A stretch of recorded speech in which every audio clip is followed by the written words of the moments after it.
What's up guys, I'm Phoenix Master 1 and welcome back to my banner review series. In this series I review a banner and tell you guys if it's worth summoning on that banner or not. So recently a new Path of Radiance banner was released featuring Elincia, Nefni and Oscar. So let's begin with Elincia. She's a red flyer and this is the first new red flyer that we have got ever since launch of the game.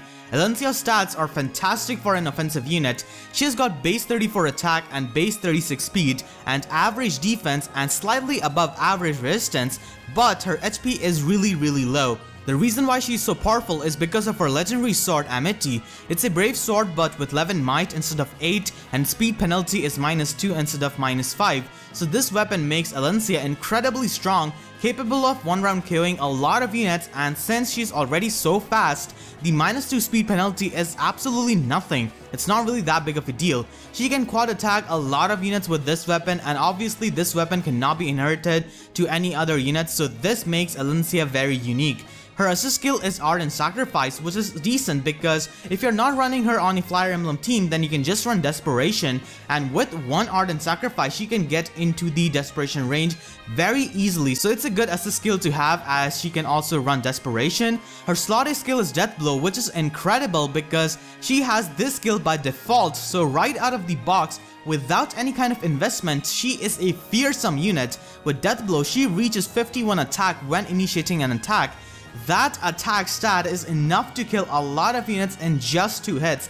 It's an amazing skill for her. Her slot B skill is Flyer Formation, which is pretty much like Wings of Mercy or Escape Route in the sense that it lets the user teleport, but this skill does not have an HP threshold like those two skills, but instead it only works for the user if you have got a flyer ally who's within 2 spaces of you. Outside of a Flyer Emblem team, this skill isn't really that useful, and even on a Flyer Emblem team this skill is not really compulsory because it's not like flying units have any kind of problem with mobility like infantry or armored units, so something like Drag Back Desperation can be run on her instead of this skill. It's an interesting skill, but Drag Back and Desperation will help Elincia much more than this skill. Overall, Elincia is a top tier unit and she's the best red flyer in the game as she completely blows Pala and Shida out of the water when it comes to offense and stats. If you run a Flyer Emblem team, then you know you have always wanted a nice offensive red flyer, so here she is, and even outside a Flyer Emblem team, Elincia is incredibly powerful. She can function both with or without her emblem team. It's just that the Hone Flyer skill makes her into a complete monster with 57 attack and 40 speed. Her base kit is also good as she comes with Death Blow, so budget builds are possible. As for skill inheritance, you can certainly run Life and Death 3 or Swift Sparrow if you can invest, that is, but if you cannot, then Death Blow will suffice for the most part. Like I said, Drag Back and Desperation are great slot B skills for her, and Draconic Aura is a very good special for her. Even if you get a minus attack or a minus speed Elincia, it's not really too bad because she will be able to hit very hard and outspeed a lot of units. Usually top tier units like her do not get affected by IVs that much, at least to not that extent. The units which are severely affected by IVs are mid to bottom tier units who have lacking stats, but Elincia is certainly not that. She is a top tier unit. So now let's move on to the next unit from this banner, Nefni. Nefni is a really balanced unit with good speed, good attack, good defense, and decent HP stat. Her resistance is the only stat lacking, but honestly she is a very solid frontline unit as well as a great offensive unit. Her weapon is Slaying Lance Plus, which is a superior version of Killer Lance as it has got more might, so this weapon does outclass Killer Lance. This lance is great because it synergizes really well with Wrath, which is her slot B skill. Her special is Moonbow, which becomes a 1-turn cooldown special due to Slaying Lance, and if she's in the Wrath range, then at start of every turn, she will have her Moonbow ready, and she can actually proc Moonbow twice in a combat if she can double the opponent. This skill lowers the special trigger cooldown of that unit by 1 at the start of each turn, and if that unit has got an offensive special, then it provides plus 10 damage when this unit triggers that special. So this skill has a threshold condition. Once you reach that condition, you will get the effect of Quick and Pulse at the start of every turn, and it also provides the effect of Voda Weapon when you're below 75% HP. However, this skill can be only inherited to melee infantry and melee armored units. The best users of this skill are Fire Sweep weapon users and units who can run brave weapons but they do not need to run Desperation like Chrom, Summer Tiki, Lucas and Donald, and units like Amelia and Black Knight, and units with slaying weapons. Pretty much units who have got their slot B available and who actually have decent bulk to take hits. Fire Swift weapon users cannot be counter-attacked and they usually run drag back, so they can easily run Wrath instead. High attack brave weapon users like Chrom, Summer, Tiki, and Lucas and Donald usually run drag back or a breaker skill, so they can also afford to run Wrath. And units like Black Knight and Amelia who can afford to run this over quick riposte due to their high speed can also run this skill.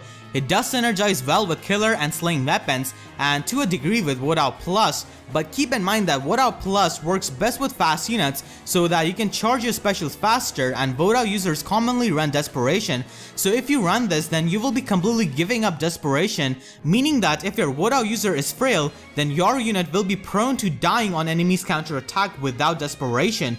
Lyn is actually a really good unit who can run Wrath because she has got Desperation 2 built into her weapon, so she can easily run this. She can easily abuse Moonbow with her Soul Catty and Wrath under 50% HP. This skill works really well with Nefni's Moonbow because if she's in the range of this skill, then at start of every turn, her Moonbow will be ready and she will be able to proc it twice in a combat if the enemy can double her, which is going to happen a lot because she can definitely double a lot of units because of her high speed, and with this skill she can even take out the bulkiest of the enemies. A very incredible slot B skill. Overall, Nefni is a solid high tier lance unit due to her fantastic stat spread, and her default kit is also quite good from the start. Wrath is a very good option on her, and she will be a very nice and reliable unit for your team. Just keep her away from mages and she will be fine. As for skill inheritance, Swift Sparrow and Fury are amazing options with Wrath, and Moonbow is the best special with this skill. So definitely keep that special, and you can run something like Reposition and any kind of slot C skill, and Fury has got really great synergy with Wrath as well. Nefni is a very cheap unit to build SP wise due to her already good default kit. Moving on to the last unit from this banner, we have Oscar. He's a Lance Cavalier. Compared to Alencia and Nefni, he might look underwhelming at first, but Oscar is actually the best offensive Lance Cavalier in the game right now. Not to be confused with the best Lance Cavalier, because Camus easily takes that spot. By offensive Cavalier, I mean that he's the best player phase oriented Lance Cavalier in the game, and this is because of his good base attack of 33 and base speed of 34. He has got average HP and average defense with below average resistance. He can run both Brave Lance and Fire Sweep Lance and excel as a player phase unit. However, his default weapon is Sapphire Lance Plus, which has got Triangle Adept built into it, and this makes Oscar a specialist in taking out sword units, and overall he'll be a really good answer to red units. His assist skill is Rally Speed and Defense, which is a great rally skill because you can boost 2 stats, and since this is a version 2 rally skill, it will give you slightly more arena points if you run it. His slot B skill is Lance Breaker, and he's the only Lance unit in the game who by default has got Lance Breaker, just like how Ike is the only sword unit who comes with Sword Breaker. So that is interesting, as with Sapphire Lance, Oscar can deal with sword units, and with Lance Breaker he can deal with the Lance units, making him a pretty decent check to those 2 weapons. His slot C skill is Spur, Defense, and Speed 2, which due to being a Spur skill, it does stack up with his Rally skill, so he can essentially give an ally +6 speed and +6 defense with this skill and his Rally skill. Like I said before, due to his base attack and base speed, he's a good player phase Cavalier and a high tier Lance unit, even though his default skills do not really match his offensive playstyle and are somewhat underwhelming. He completely outclasses Abel, Perry, and Roderick as a Lance Cavalier. For skill inheritance, Brave Lance and Fire Sweep Lance are your top options. He works really well with those 2 weapons, and Swift Sparrow, Life and Death, Fury, and Darting Blow all work as a slot A skill, and they do work with his playstyle. So now I will give you guys my final verdict on this banner. I give this banner a rating of 8 out of 10. The best unit from this banner is Alencia, followed by Nefni, and at last Oscar. Oscar is not a bad unit by any means, but I just think that Nefni is a much better unit overall compared to him. It's a good banner to summon from, and it gives us a top tier sword unit and 2 high tier Lance units. If you already have good Lance units like Cordelia, Camus, Brave Lucina, and you don't really care for Nefni, then just summon for redstones and try to summon Alencia. Alencia is a great unit to have.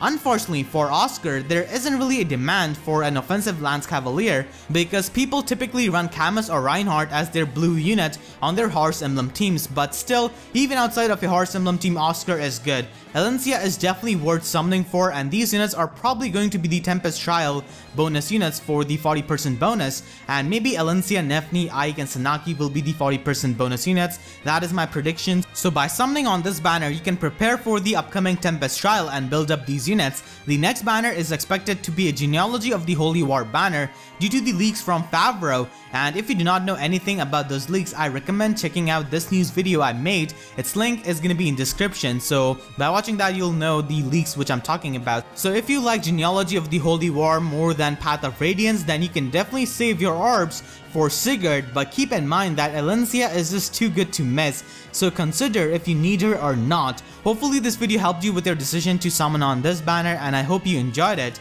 If you did, please be sure to leave a like and do not forget to subscribe for more reviews and guides like this, which I'm gonna be uploading in upcoming days. So with that being said, I'll see you guys next time. Thank you so much for watching and have a great day.